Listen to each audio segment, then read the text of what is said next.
For all the materialistic wants, humans have sought Jinn, fire spirits. For some have sought this creation of Allah subhanahu wa ta'ala, God, for nothing more than compassion, friendship, and love. But can a Jinn provide companionship to humans as one human can provide to another? Jinns and humans are a lot alike. Subhanallah. We eat, sleep, get sick, fall in love, get married, love and hate. But can these similarities allow proper companionship between humans and jinns, as one human may have companionship with another human? To properly answer these questions, some important factors need to be discussed. The first being, how did the human and jinn connect?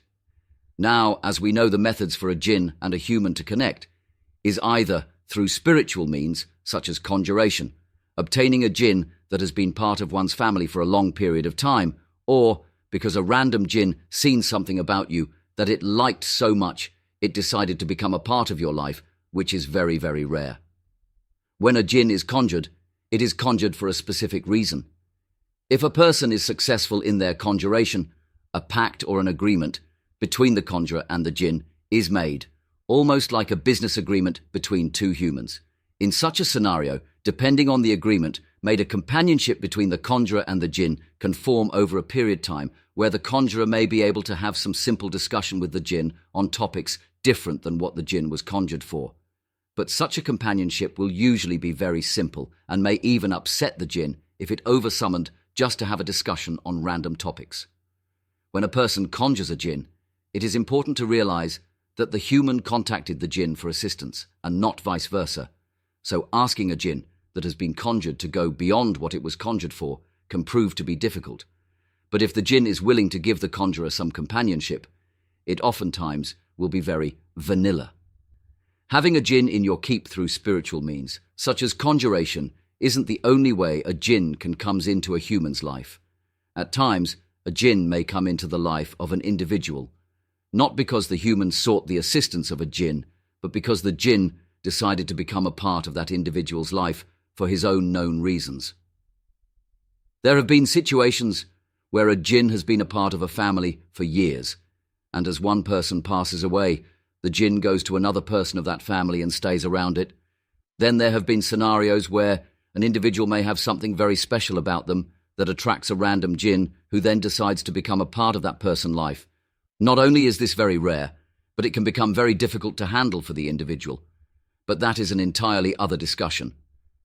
When a jinn willingly chooses to become a part of an individual's life, a very powerful companionship can be formed. It is a known fact that majority of the jinns are not fond of humans, regardless of the piousness and kindness of some jinns. Therefore, if a jinn on his/her own desire chooses to become a part of a person's life, that jinn will do its best to please that person and assist it far beyond the assistance a conjure gets from a jinn she conjured.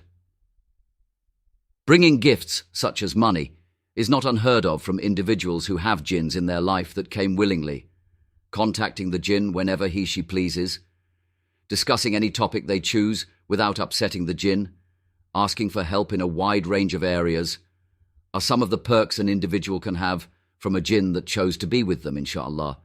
But does it compare to the companionship one human can provide to another human? Or is companionship with a jinn better? While humans and jinns are a lot alike, they in many ways aren't, because of how Allah subhanahu wa ta'ala, God, created them. Also, having a completely different world from ours makes even the best of jinn and human companionship limited.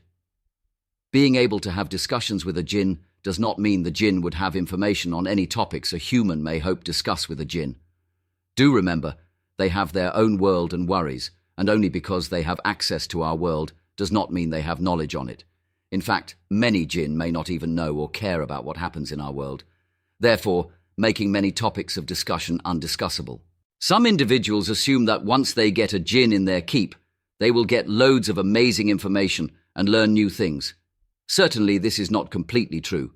Yes, jinn can provide information on some things, such as spiritual healing and various occult-related topics. But how many hours can one discuss spiritual healing and occult topics for until they get bored?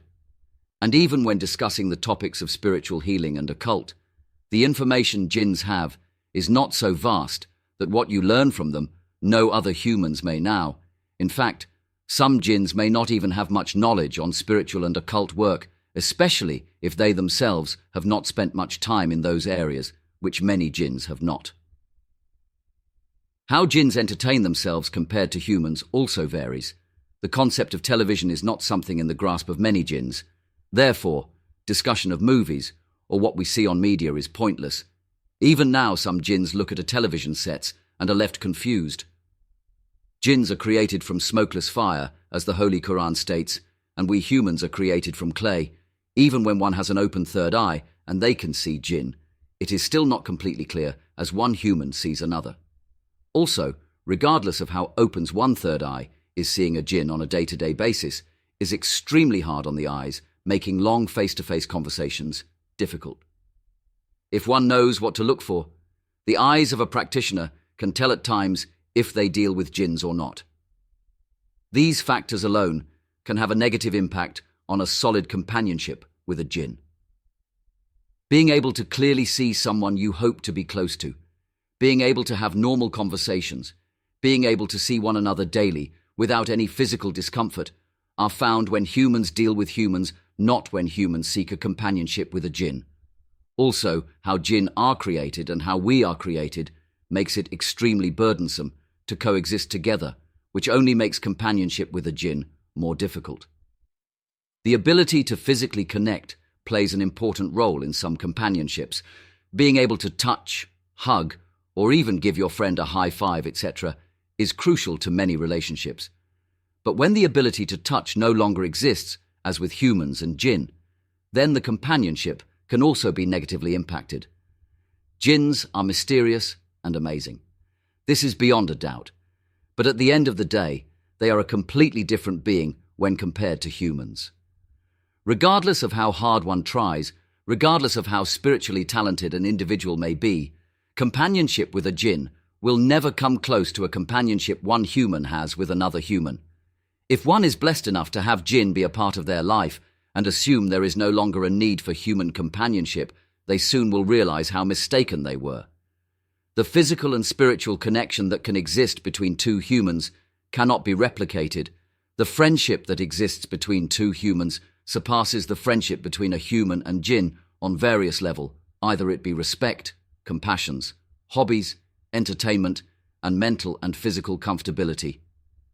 Do not assume the creation of Allah subhanahu wa ta'ala, known as jinn, genies, supernatural spirits and entities, which are similar to us, yet still so different, will understand you better or provide better companionship than the creation of Allah subhanahu wa ta'ala that is just like you, and Allah subhanahu wa ta'ala knows best.